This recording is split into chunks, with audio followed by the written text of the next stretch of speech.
Hello guys, welcome to my channel the gossips भी। आज हम करेंगे कुछ छोटी मोटी गॉसिप्स। फिल्म और टेलीविजन के वर्ल्ड में हमें ये याद रखना चाहिए कि जो दिखाई देता है वो हमेशा सच नहीं होता। स्क्रीन पर जो मुस्कुराहट और खुशी दिखाई जाती है उसके पीछे एक ऐसा पास्ट हो सकता है जो बिल्कुल भी खुश नहीं है। अब तक किम सो यून ने अपने लिए एक रिस्पेक्टेबल करियर बनाया है, लेकिन जब उनके बचपन की बात आती है तो सब कुछ परफेक्ट नहीं था। असल में उनकी ट्रेजिक पास्ट को सुनकर लोग शॉक हो जाते हैं, क्योंकि स्क्रीन पे वो हमेशा चीयरफुल कैरेक्टर में नजर आते हैं। ज़्यादातर फैंस को नहीं पता कि किम सो यून को एक सिंगल मदर ने रेज किया, क्योंकि उनके फादर ने उसे और उसकी माँ को तब छोड़ दिया तब वो बहुत छोटे थे। वो अपने माँ के सिंगल चाइल्ड थे, इसीलिए उस वक्त उनके पास कोई सिबलिंग्स नहीं थे जो उनका साथ दे सके। एक इंटरव्यू में उनके मिडिल स्कूल टीचर ने बताया कि वो काफ़ी शांत और टिमिड था, जो शायद उनके पेरेंट्स से अलग होने का नतीजा था। किम सो-यून के फादर किम टोंग-हुन एक 80s के बैंड के सेवन डॉल्फिन के लीड सिंगर थे। एक इंटरव्यू में टोंग-हुन ने अपनी उस वक्त की पॉपुलैरिटी के बारे में बताया और कहा कि तब मेरी पॉपुलैरिटी किम सो-यून के आज की कंपैरिजन में कम थी, लेकिन जब मैं नाइट क्लब में गाता तो मुझे वहां से जल्दी भागना पड़ता फैंस के वजह से। आज भी वो अपने इंटरव्यू में अपने बेटे का जिक्र करते हैं, लेकिन किम सोयून के बचपन में वो मौजूद नहीं थे। उनके पेरेंट्स का डाइवोर्स इसी वजह से हुआ था क्योंकि टोंगो का किसी और के साथ अफेयर था और रिपोर्टेडली उन्होंने उस औरत के साथ नया परिवार शुरू कर लिया। किम सोयून और उसकी मां को अपनी ज़िंदगी में बहुत मुश्किलें झेलनी पड़ी, खासकर फाइनेंशियल स्ट्रगल्स। दोनों एक रेंटेड हाउस में रहते थे। किम सोयून ने एक बार शेयर किया था कि यूनिवर्सिटी के एक मैंडेटरी एग्जाम देने के लिए भी पैसे इकट्ठे करना मुश्किल होता था। हाई स्कूल के फर्स्ट ईयर में भी फाइनेंशियल स्ट्रगल के बारे में उनसे बात की थी। सोयून के third year of high school में हेल्थ इशू भी आ गया था, जब वो एक बार अचानक फेंट हो गए थे।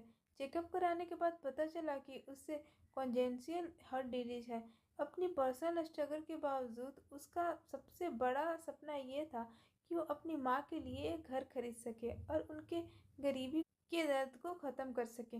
खुशी की बात यह है कि उन्होंने ये सपना 2012 में पूरा किया, जब वो अपनी माँ को एक रेंटेड अपार्टमेंट से लीज वाले घर में शिफ्ट किए।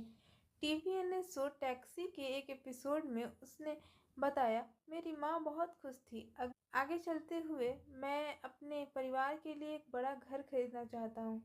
जब सोयून और उनकी माँ स्ट्रगल से गुजर रहे थे, तब उनके फादर अपने म्यूजिकल करियर में लगे हुए थे और 2009 तक उन्होंने एक सोलो एल्बम भी रिलीज किया।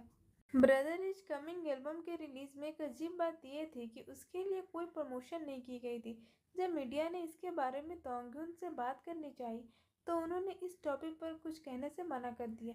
कुछ सालों बाद एक इंटरव्यू में उन्होंने अपने इस बिहेवियर का रीजन बताया।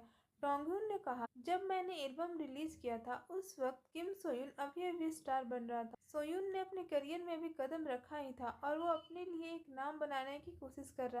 तोंगहुन ने ये सोचा कि उनके अपने काम को प्रमोट करने से उनके बेटे के करियर पर असर पड़ सकता है, इसीलिए उन्होंने अपनी एल्बम की प्रमोशन रोक दी। इंटरव्यू के एंड में टोंगहुन ने अपनी एक इच्छा एक्सप्रेस की। वो किम सो-इन के साथ एक सॉन्ग परफॉर्म करना चाहते हैं जो फादर और मदर को एम्पावर करे दुनिया भर में। ये बात कुछ आयरॉनिक लगी क्योंकि उनका अपना रिलेशन किम सो-इन के साथ कॉम्प्लिकेटेड रहा है। सोयून की एजेंसी की ईस्ट ने इस पर रिस्पॉन्ड करते हुए कहा कि ये उनके लिए इस टॉपिक पर कमेंट करना इनकन्वीनियंट है। एजेंसी ने यह भी अज्यूम किया कि तोंगयुन का ये विश अपने एल्बम को प्रमोट करने का एक नया तरीका हो सकता है। इंटरव्यू में टोंगहुन ने यह भी कहा कि वो अपने बेटे के टच में हैं और दोनों फ़ोन पर बात करते हैं, लेकिन कीस ने यह कह के रिफ्यूज़ कर दिया कि ये पर्सनल मैटर्स है और इन्हें पब्लिक में डिस्कस नहीं किया जा सकता। सिर्फ इतना ही नहीं, तोंगयुन ने अपने बेटे का साथ पब्लिसिटी के लिए यूज़ करने की कोशिश की, बल्कि एक बड़ा सीक्रेट भी छुपाया। 2015 में मीडिया रिपोर्ट्स के थ्रू किम सो-यून को पता चला कि उनकी एक हाफ सिस्टर है, किम जूना, जिन्होंने 2015 में सिंगिंग डेब्यू किया। उसने 3-4 साल तक ट्रेनिंग की थी अपने डेब्यू से पहले और अपने पहला OST how do I live without you release किया। ड्रामा हाई सोसाइटी के ओएसटी के रिलीज के बाद ही ये न्यूज़ आई कि किम सो-वॉन और किम जूना भाई बहन हैं।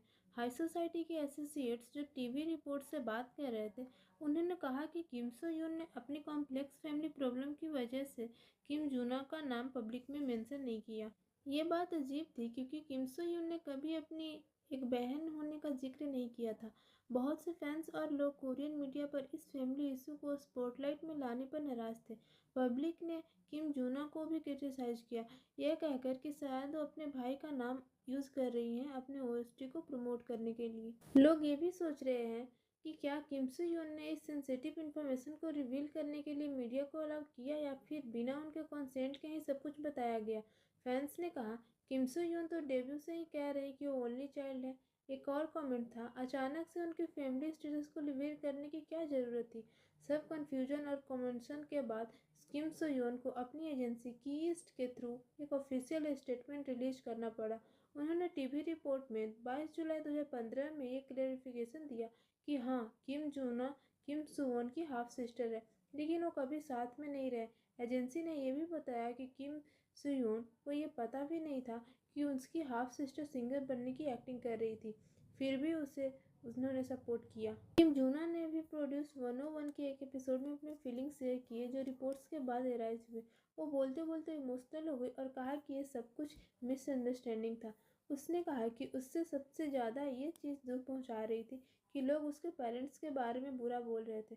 उसने कहा कि वो ये तो बर्दाश्त कर सकती है कि लोग उसके बारे में कुछ भी बोले, लेकिन उसके पेरेंट्स को इन्वॉल्व करना, ये लाइन क्रॉस करना था। उसने कहा कि वो लोगों को अपनी म्यूजिक से इम्प्रेस करना चाहती है, न कि किसी की बहन बनकर पहचानी जाए।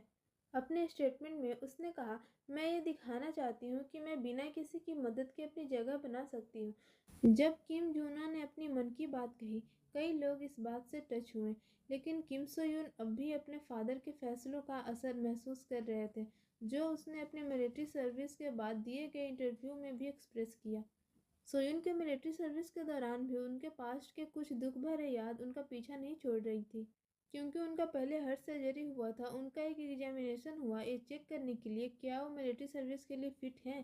पहले उससे पब्लिक सर्विस ड्यूटी असाइन की गई थी, लेकिन उन्होंने जिद किया कि एक और री एग्जामिनेशन हो और उसके बाद उससे कॉमेट ड्यूटी के लिए क्लियर कर दिया गया।